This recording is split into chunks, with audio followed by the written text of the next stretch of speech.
Sindicato Mexicano de Electricistas, Radio.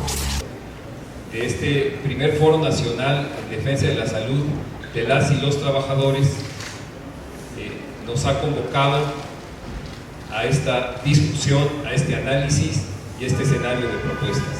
Compañeras María Antonieta Castro, Alicia Patricia Hidalgo y Ana Elena Dorantes, del Centro Nacional de Promoción Social, Asociación Civil.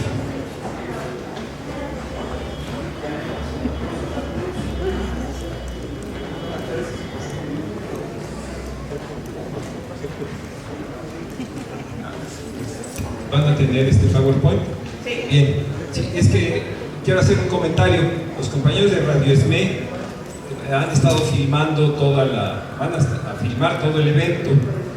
No se está transmitiendo en vivo, pero en cuanto se concluya esto va a estar en la página de Radio SME, ahí lo van a poder bajar, ¿no? Va a ser muy útil. Yo agradezco mucho a los compañeros de Radio SME su cooperación y colaboración en este importante. Para que nos hacían la observación los compañeros, si algún ponente no trae PowerPoint, se pudieran sentar al centro porque facilita la filmación. Bien, adelante, compañeros. Buenas tardes. Nos complace mucho estar con todos ustedes en este primer Foro Nacional en Defensa de la Salud de los Trabajadores. Esta investigación fue dirigida por la maestra Ana Elena Dorantes en las instalaciones de CEMPROS. La doctora Castro y su servidora estamos en el Comité Ejecutivo de la Sección 13 Rama Médica del Sindicato Único de Trabajadores del Gobierno del Distrito Federal. Esta investigación que les vamos a presentar es reciente. Se trata de las causas y la frecuencia en que el equipo de salud presenta el desgaste profesional o síndrome de burnout en los hospitales materno-infantil Inguarán y en los pediátricos Moctezuma y San Juan de Aragón. Comenzamos entonces. Vamos a dar un poco los antecedentes de esta investigación. Durante este año, a inicios de este año, en el primer semestre, se llevaron a cabo una serie de conferencias en un simposio llamado Responsabilidad Médico-Legal y Violencia Laboral, en el cual se abordaron 17 hospitales de la red de la Secretaría de Salud del Gobierno del Distrito Federal. Y durante esos simposios se aplicó el cuestionario Magnum Burnout Inventario. El personal que asistió a esas conferencias nos manifestó que había carencia de insumos, carencia de personal, instrumental y equipo también carencia y a veces hasta obsoleto, y además se violentaban las condiciones generales de trabajo en estos compañeros y en algunos casos incluso había presencia de acoso laboral, que esto puede estar directamente relacionado con el síndrome de desgaste profesional. Por lo cual nosotros nos preguntamos, ¿con qué frecuencia los cambios laborales actuales propician la aparición de desgaste profesional en los equipos de salud? Los equipos de salud están conformados por médicos, psicólogos, trabajadores sociales, personal de enfermería, odontólogos y en algunas ocasiones incluso personal administrativo. Entonces, nuestra hipótesis inicial era la situación actual de las condiciones laborales en equipos de salud del Distrito Federal favorecen la aparición y frecuencia de desgaste profesional debido a agotamiento emocional, despersonalización y baja realización personal. Por otra parte, a fin de buscar una solución a esta problemática, nos interesa saber cuáles son las causas que ocasionan la sintomatología del síndrome de burnout en los equipos de salud, por lo cual planteamos la segunda hipótesis, cuando el equipo de salud labora en condiciones deficientes debido a falta de insumos, falta de personal, instrumental insuficiente y equipo no actualizado, además de ser violentadas sus condiciones generales de trabajo, presenta como consecuencia desgaste profesional. Bueno, vamos a ver un poquito qué es el síndrome de burnout. Es considerado la pandemia del siglo XXI y actualmente pues es un problema de salud pública. También es conocido como síndrome de profesional agotado, es una respuesta al estrés laboral crónico. Sí, también es conocido como síndrome del quemado o síndrome de agotamiento emocional. ¿Sí? Este genera en el profesional síntomas que van desde agotamiento físico y emocional, relaciones conflictivas interpersonales, pero poco a poco va afectando su salud hasta llevarlo a enfermedades crónico-degenerativas. Es un término que traducido al castellano significa estar o sentirse quemado por el trabajo, agotado, sobrecargado, exhausto. Este síndrome pues se presenta principalmente en personal de servicio de ayuda o en actividades dirigidas hacia otras personas, es decir, personas que trabajan con personas. Nosotros nos vamos a enfocar al equipo de salud, pero también nos pueden presentar profesores, policías, cualquier personal administrativo, todo personal que trabaje con personas puede presentar este síndrome. El psicoanalista Herbert Freudenberger en los años 70 fue quien describió por primera vez este síndrome, pero Cristina Maslas desde 1977, que es una psicóloga social, se encargó de estudiar este síndrome de acuerdo a las respuestas emocionales en el personal de servicio o de ayuda. Y ella fue la primera que incorporó el término de burnout. Después, junto con Jackson, ya lo conceptualizaron como un síndrome porque tiene múltiples causas. Y por último, acuñó el término de estado de extenuación emocional como el resultado, o ella le llama el costo de cuidar.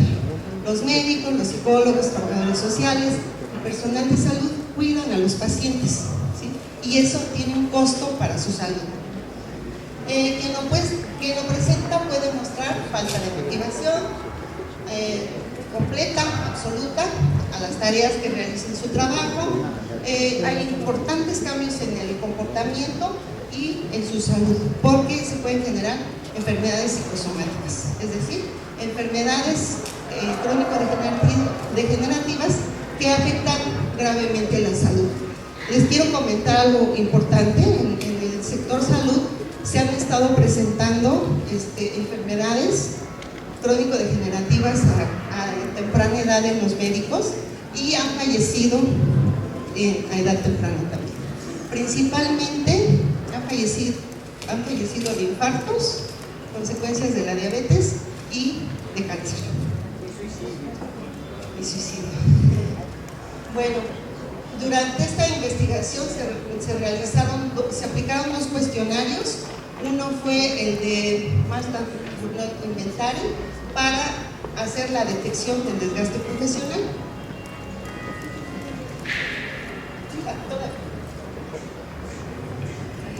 Me encanta ver aquí las chicas de enfrente que, como dice la doctora Castro, nosotros nos enfocamos al equipo de salud, pero cualquier persona que trabaje puede estar dispuesta a presentar este síndrome de burnout. Como un antecedente ¡Qué rápido! Bueno, tenemos que hacerlo muy rápido. Podemos explicarles muchísimas cosas, pero se emplearon dos cuestionarios. Uno que es de Maslow's Burnout Inventory y el otro fue un cuestionario, un tipo Likert, transversal, cuantitativo, con diseño de campo, con un nivel exploratorio de sondeo, de opinión, basado en la recolección de la información. Es un estudio no probabilístico, pero que fue a conveniencia.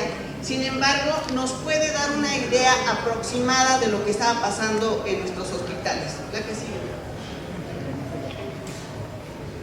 Bueno, este cuestionario se aplicó en 3 hospitales principalmente, y bueno, si se dan cuenta, hubo uno de los hospitales en los cuales tuvo mayor índice de pacientes, perdón, de trabajadores con desgaste profesional y de riesgo, ¿sí? que fue el Hospital Materno Infantil de Iguarán.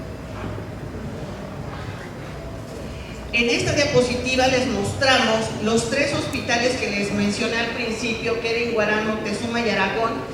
Como las variables que nosotros pusimos fue el burnout, en las condiciones, violencia en las condiciones generales de trabajo, en su instrumental de equipo, en el recurso humano, en los insumos.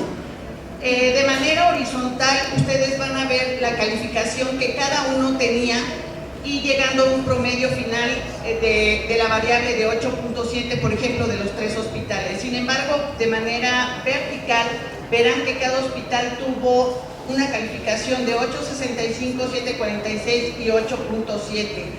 El hecho de que el Hospital Moctezuma haya sido el más bajo en presentar su promedio no significa que no presente el desgaste profesional, aunque el más alto fue el Hospital Materno Iguarán.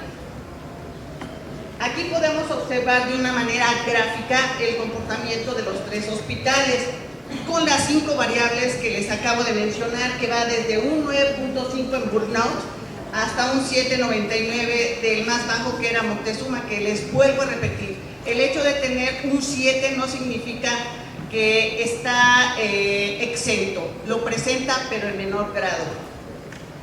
Aquí podemos ver de una manera más gráfica con una línea transversal que atraviesa la calificación del número 7, lo que les acabo de decir. Las conclusiones nos apuraron muchísimo. Bueno, en el cuestionario tipo Likert se confirma la presencia de las causas del desgaste profesional burnout. Sí, se confirma. Vimos las calificaciones de cada uno de los hospitales que sí les afecta el no tener los insumos, el equipo, el ser violados en sus condiciones generales de trabajo y el tener el ausentismo por lo mismo de los compañeros les afecta en su desgaste profesional. La que sigue usted. Ahí está todavía implícito de manera escrita que la violación a las condiciones generales de trabajo que nosotros observamos, la doctora Castro y yo llevamos un simposio de conferencias a cada una de los 32 hospitales que conforman la red hospitalaria, que comenzamos por una violencia o acoso laboral, nos pasamos a un desgaste profesional que es el burnout y también llevamos una conferencia que es responsabilidad médico-legal y el juicio oral. Se confirman nuestras hipótesis en donde decimos que, bueno, los porcentajes que presentan ahí los hospitales de la representación de la aparición del desgaste profesional, nuestra calificación fue del 0 al 10 y entre más alto resultaba la calificación, pues más presencia había del desgaste profesional. Bueno, van las recomendaciones. Pues bueno, una de ellas es sensibilizar y orientar sobre violencia laboral y desgaste profesional a los trabajadores a través de pláticas, conferencias en diferentes lugares de trabajo. Detectar el síndrome de burnout y la violencia laboral a través de cuestionarios diagnósticos.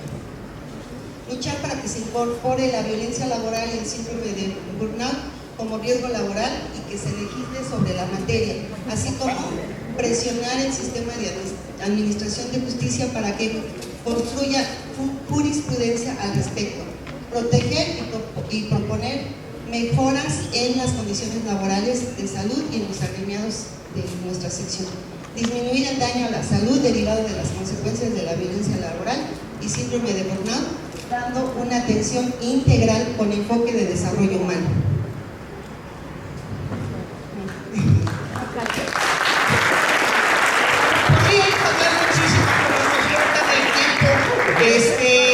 En los que estén interesados, de verdad, hemos hecho un trabajo de investigación muy profundo sobre el comportamiento y el desgaste que presentamos todos los trabajadores. Podemos llevar a sus instalaciones este tipo de conferencias. Gracias.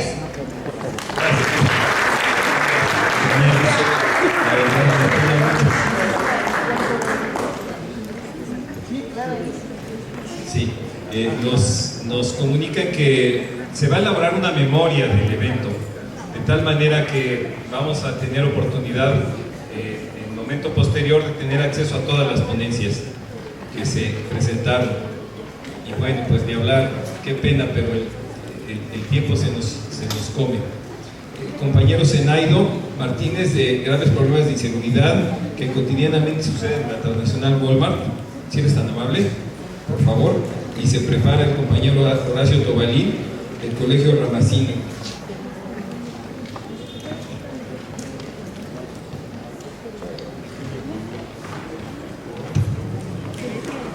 Si no, ¿traes PowerPoint? Si no hay PowerPoint, si quieres sentarte un poquito más al centro, por favor. Nada más que los del proyector si se lo apagan, si no lo van a deslumbrar. Gracias, compañero, muy amables. Bueno.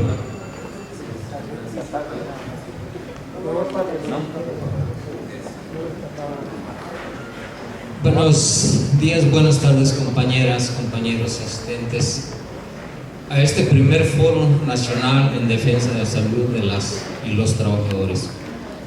Por ahora me encuentro despedido arbitrariamente de la transnacional Walmart, a la cual presté mis servicios por casi 15 años, por un salario muy bajo. A lo largo de mis labores en 3 departamentos, como son frutas y verduras, abarrotes y bodega, fue como me pude percatar de las carencias y graves violaciones en materia de salud y seguridad que han puesto a trabajadoras y trabajadores al borde, incluso de la muerte. Los derechos humanos laborales son persistentemente violados por la empresa y no hay regulación de ningún tipo, ni interna ni mucho menos externa. Las autoridades del trabajo han sido omisas de manera absoluta en lo que respecta a la inspección de las condiciones de trabajo y seguridad en las tiendas. En general, trabajar en Walmart es trabajar bajo mucha presión. Existe rotación constante por los salarios muy bajos. En general, los trabajadores nuevos no permanecen laborando mucho tiempo, se dan cuenta que no les conviene y se van. Mi despido fue consecuencia de las condiciones inseguras para el traslado y manejo de mercancías con montacargas, que me colocó en una situación de grave inseguridad. El área en que laboramos se anegó totalmente por las intensas lluvias, porque no existen medidas para evitar que esto suceda. Aunque existen plazas vacías en los centros de trabajo, continúan los despidos y esta situación genera una gran sobrecarga de trabajo para los que siguen laborando y como consecuencia nefasta se incrementan los accidentes de trabajo. Los gerentes presionan, dicen que con la gente que hay en la tienda se tiene que resolver todo el trabajo. Recientemente trabajé en el área de recibo o backroom, que es el área donde se descarga la mercancía y se separa por departamentos. Antes laborábamos 2 empleados, después solo quedamos 8, encargados de recibir los trailers de mercancía, desconectar los contenedores en los andenes destinados para descarga. De todos los departamentos, abarrotes, perecederos, línea blanca, electrónica, químicos, ropa, etc. Lo normal es en una jornada de 8 horas es descargar 2 contenedores. La mercancía desordenada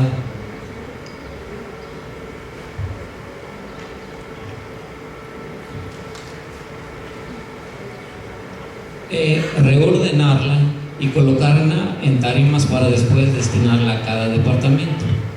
En los últimos meses se nos pide que descarguemos 4 contenedores con solo 6 personas en temporadas altas como diciembre. La tienda impone metas inalcanzables. Eso genera más presión para nosotros que laboramos fuera de turno, sin pago del tiempo extra y sin horario de comida. Esa es otra constante. Ya no se cuenta con el tiempo extra. Este es un solo Este es solo concedido por autorización de la gerencia y es restringido. Existen cargas de trabajo, entonces como favor te piden si puedes quedarte. Si uno no acepta, eso ya es... No, si uno acepta, eso ya es... No es tiempo extra. Si una asociación no checa su salida y se queda a la hora sin checar, se levanta una asesoría, que son recordatorios verbales de lo que no está autorizado a hacer. En este caso sería el tiempo extra no autorizado. Si reincide, la asesoría se realiza por escrito y la sociedad debe firmar, comprometiéndose a no volver a incurrir en alguna falta. Si persiste, entonces nos da de baja y eso quiere decir despido. Las asesorías se realizan sobre todo por falta, retardos, permisos, horas de comida y tiempo extra. Se supone que son compromisos para mejorar. No contamos con tiempo, con licencias médicas o de cualquier tipo. También son restringidas desde que se nos dan el curso de inducción al entrar a laborar en la empresa. Se nos dice que los horarios son rotativos unilateralmente. Me ocuparía más tiempo del que tengo asignado para hablar de diferentes casos de trabajos, trabajadoras y trabajadores que les han costado incluso la vida a los asalariados de Walmart o promotores de los productos que se manejan en la tienda. Por ejemplo, aproximadamente 3 años nos enteramos de un deceso de un compañero de la Plaza Las Américas que falleció al realizar labores en una cisterna. La empresa guardó hermetismo ocultando la información. También un promotor falleció en una tienda al no recibir atención expedita. La información se difundía a través de los mismos promotores. En mi centro de trabajo en Plaza Aragón, en diciembre de 2008, mi compañera Mónica, al montar un panorama, un letrero grande para diferentes promociones, subió a una estructura de 3 metros de altura que no estaba bien armada y se desplomó.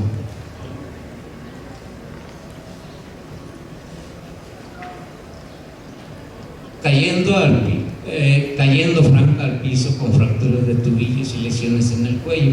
Hasta después de 2 horas fue trasladada al hospital. Estos casos se denigran. En otros casos se denigra y se descalifica el trabajo, sobre todo de las mujeres, al exigirles que repitan trabajos de manera incesante, lo que ocasiona accidentes y crisis nerviosas, en consecuencias neurológicas que les llegan a incapacitar permanentemente.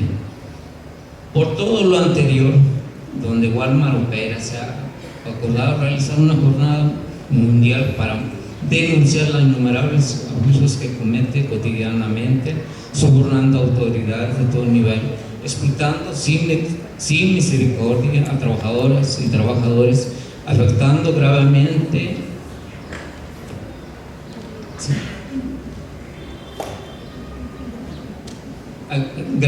las economías locales y el medio ambiente. La trayectoria de la transnacional en México no ha sido honesta y mucho menos limpia, siempre ha actuado con gran opacidad y ya es noticia frecuente en el terreno de la legalidad, corrupción y prepotencia.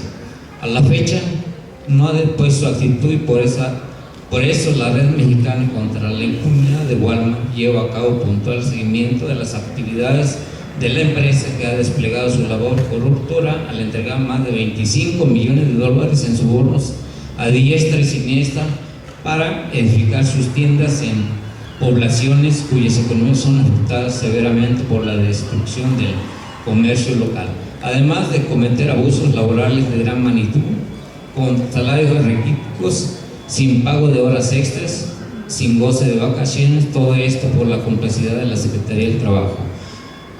En nuestro esfuerzo cruzado por la impunidad, Walmart no puede ser la excepción. Sus ventas al año pasado fueron 367.731 millones de pesos, pagando solamente el 1.7% de impuestos. Compañeros, muchísimas gracias.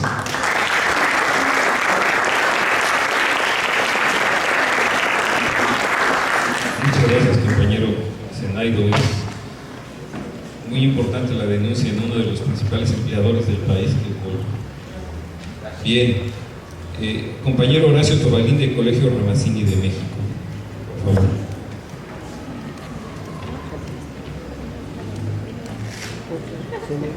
Buenas tardes. Pues agradezco a los organizadores la oportunidad de comunicarles algunas reflexiones sobre este problema.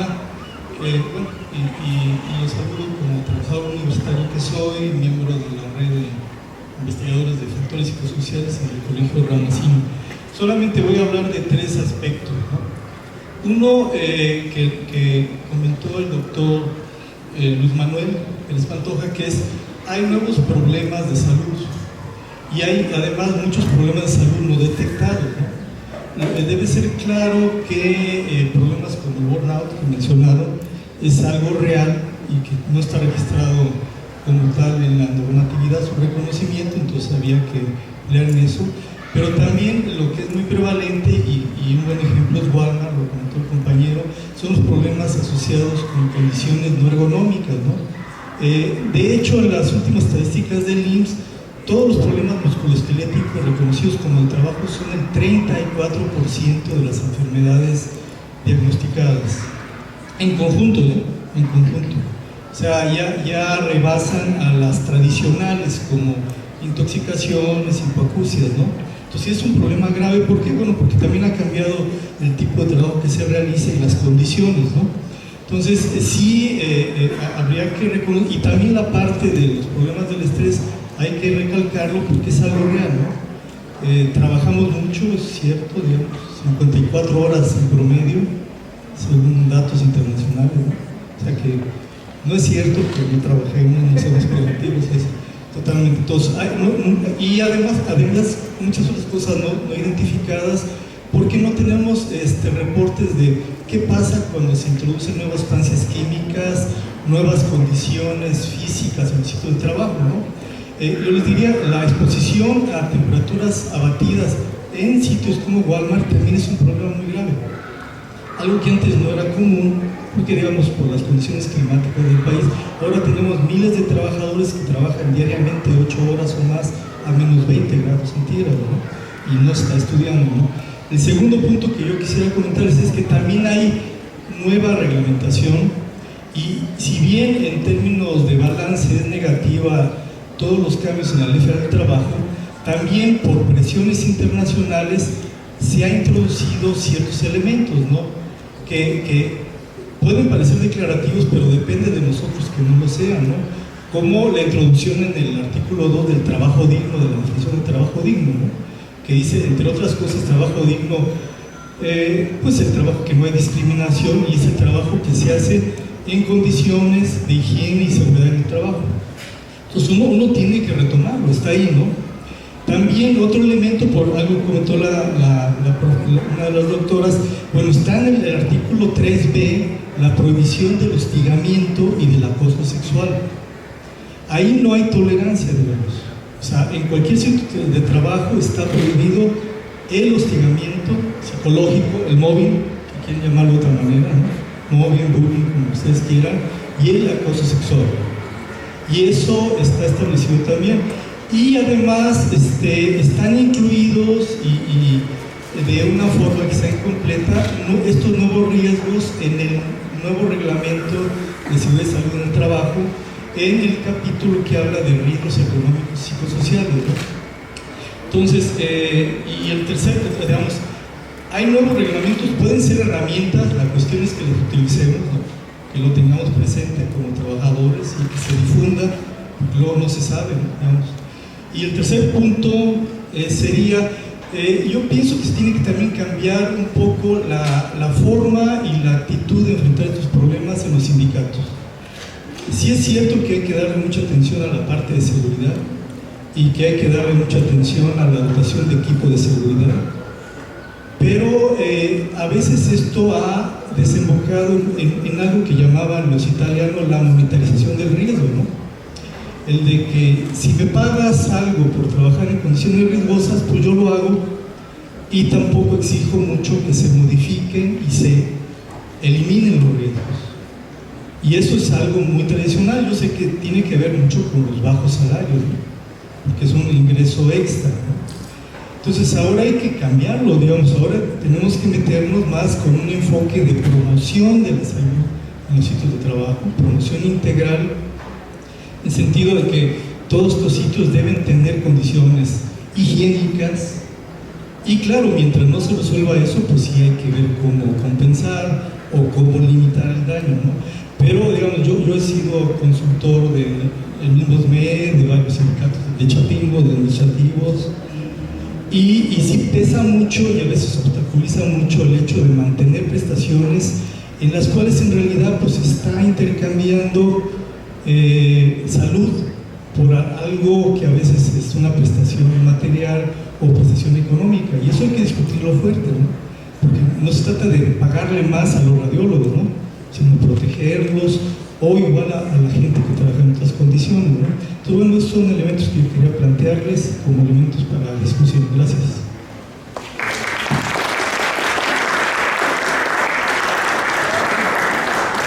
Muchas gracias, compañero Horacio.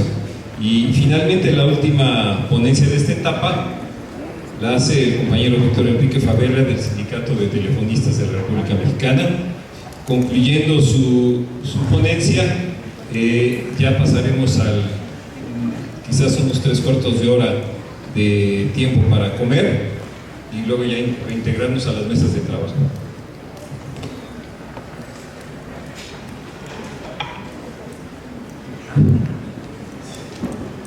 Bien, gracias. Bueno, miren, no vamos a hablar de la cuestión de los telefonistas, sino que durante la organización de este foro se consideró la posibilidad de, como parte de estos testimonios importantes que se han estado presentando, escuchar el testimonio de los jornaleros de San Quintín, pero por problemas de diversa naturaleza no fue posible su asistencia aquí a este evento. Sin embargo, desde la Unión Nacional de Trabajadores y del Sindicato de Telefonistas hemos venido acompañando el proceso que vienen los compañeros llevando, y con previa autorización de ellos, directamente los voceros de la Alianza Nacional de Organizaciones Estatal, Municipal, por la Justicia Social, el compañero Bonifacio Martínez y el compañero Fidel Sánchez Gabriel.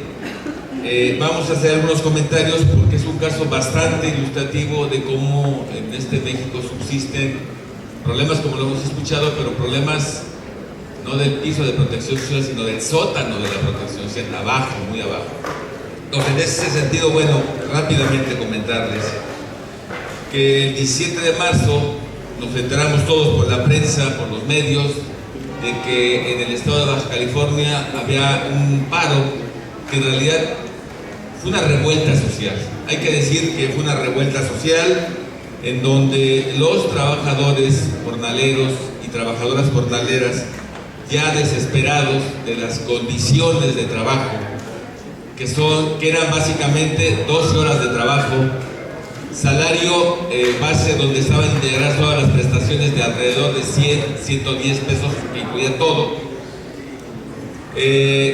pésimas condiciones de higiene y seguridad.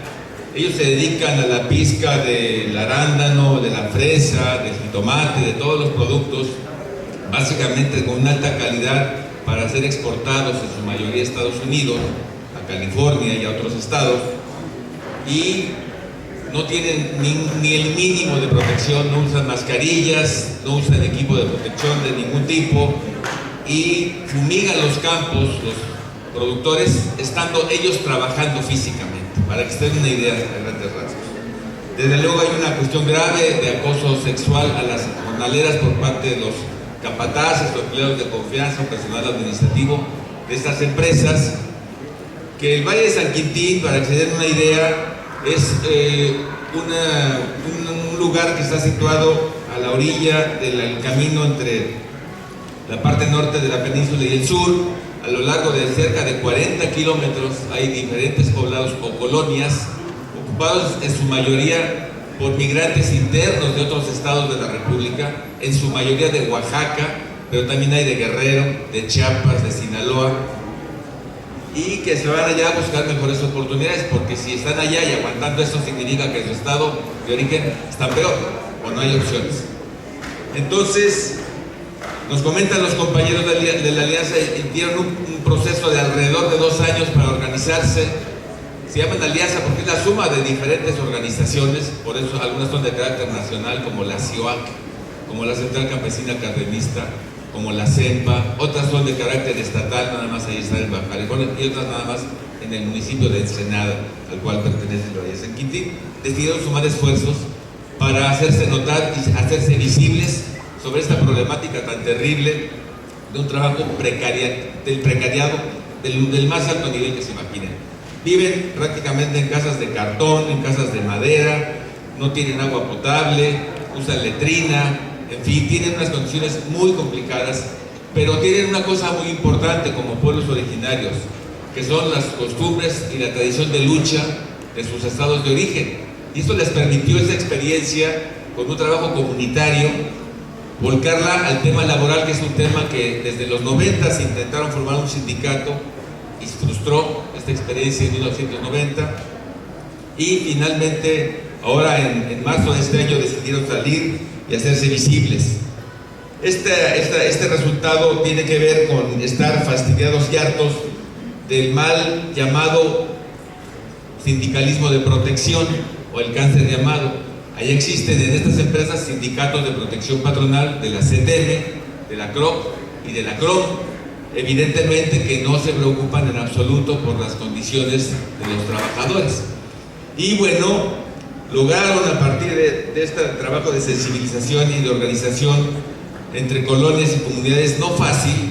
Hay comunidades triquis, hay comunidades mixtecas, zapotecas, y también entre ellos tienen sus desavenencias, pero lograron poner por delante lo que los unifica y salir a la luz.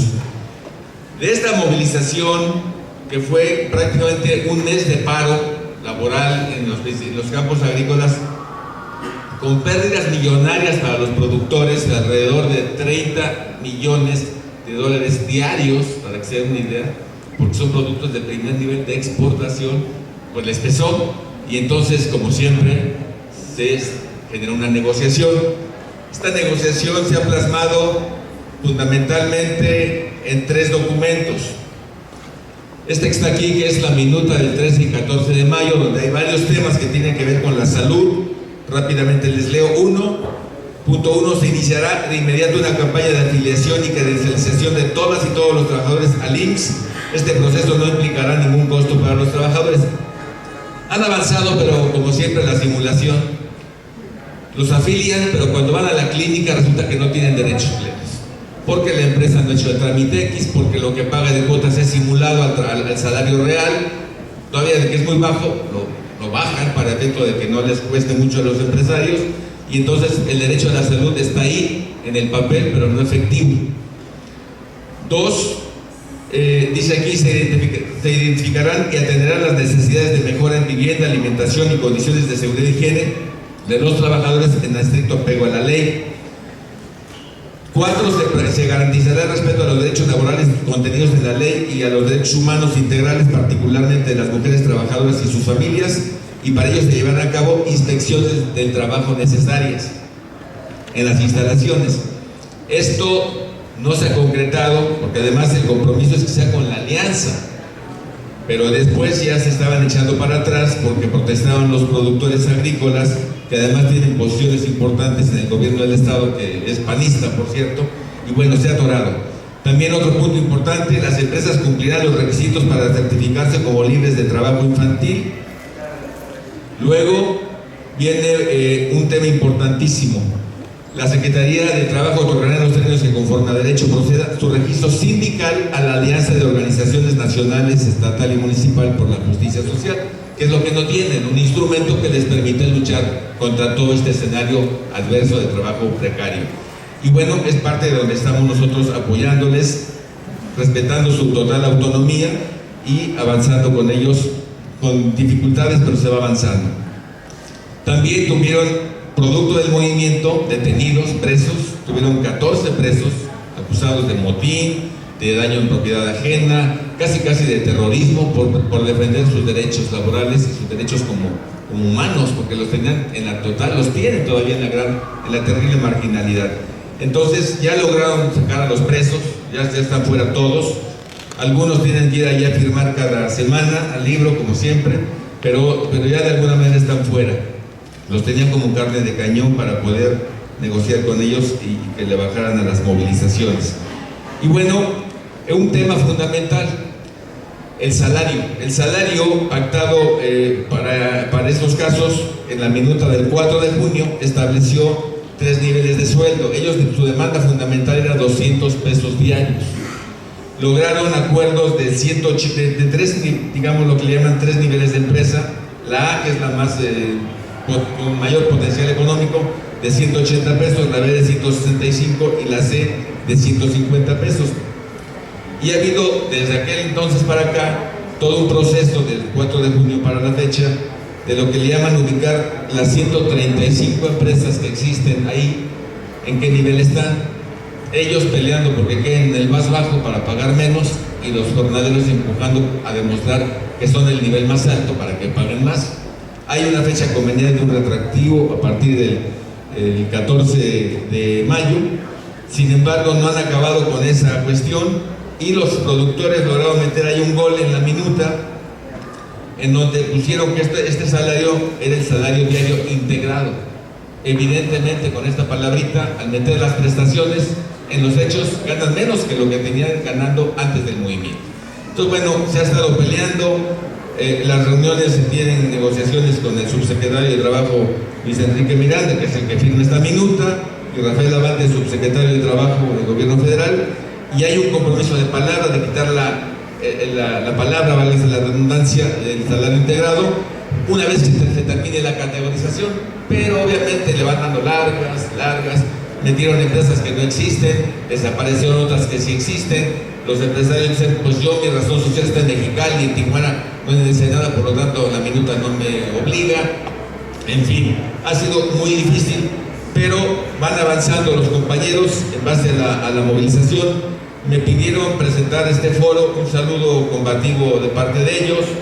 Me hacían mención aquí nuestro amigo Saúl Escobar de una invitación para el próximo mes, ya tomaron nota para ver si en esta medida pueden estar en otro foro que se está armando con estos temas de trabajo precario, de trabajo informal.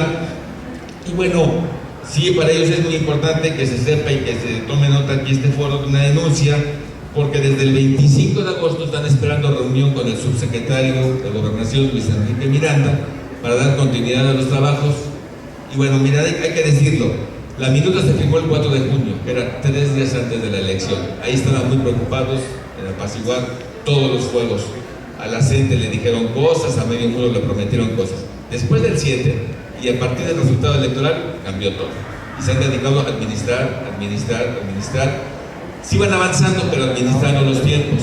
Y casi por momentos parece que provocándolos para que vuelvan a movilizarse, vuelvan a cerrar la carretera. Pero obviamente con los enfrentamientos hubo lastimados, heridos de bala muy graves.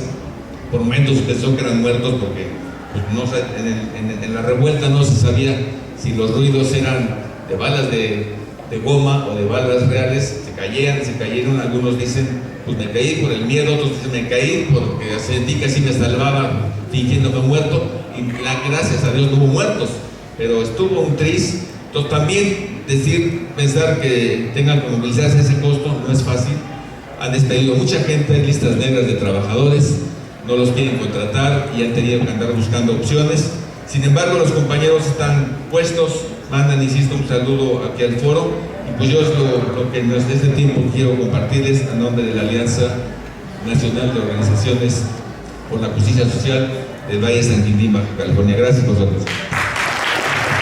Cuarto para las 3, pudiéramos ya estarnos incorporando a las mesas de trabajo.